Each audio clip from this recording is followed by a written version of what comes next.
கர்த்தருடைய நாமத்துக்கு சோத்திரம் உண்டாவதாக. ஒரு சிலர் மனம் திரும்புவதையும் மனம் மாறுதலையும் தவற விடுகிறார்கள். இது கடைசி காலம். இனி காலம், நாட்கள், நேரம் இல்லை. எந்த நிமிஷத்தில் நமக்கு எப்படி வேண்டுமானாலும் மரணம் வரும். இயற்கை சீற்றத்தில் இருந்து அழிவு வரும்.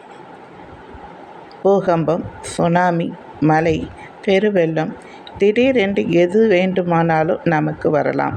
புயல், சூறாவளி, வியாதியினால் வரும் மரணம், விபத்து மூலம் மரணம், நாட்டுக்கு விரோதமான போர் மூலம் மரணம், உலக அழிவில் மூலம் மரணம், இவைகள் எல்லாம் நடந்து கொண்டே இருக்கும்போது இயேசு கிறிஸ்துவின் இரகசிய வருகை ஒன்று வரும். அவைகளில் கைவிடப்பட்டால் பெரும் உபத்திரவத்துக்குள் மாட்டிக்கொள்வோம். உங்களை காப்பாற்ற இனி யாரும் இல்லை. பரிசுத்த ஆவியானவரும் எடுத்துக்கொள்ளப்படுவார்.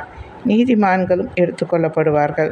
அந்த பரிதாபம். வேதனையில் மாட்டி அழுது கொண்டே இருக்க வேண்டியதுதான். இனி கண்ணீர் தான், கவலை தான். இதில் இருந்து தப்பிக்க முடியாது. அதனால் இப்பொழுதே இரட்சணிய நாள். அதனால் மனம் திரும்புவதை தவற விடாதீர்கள். நன்றி.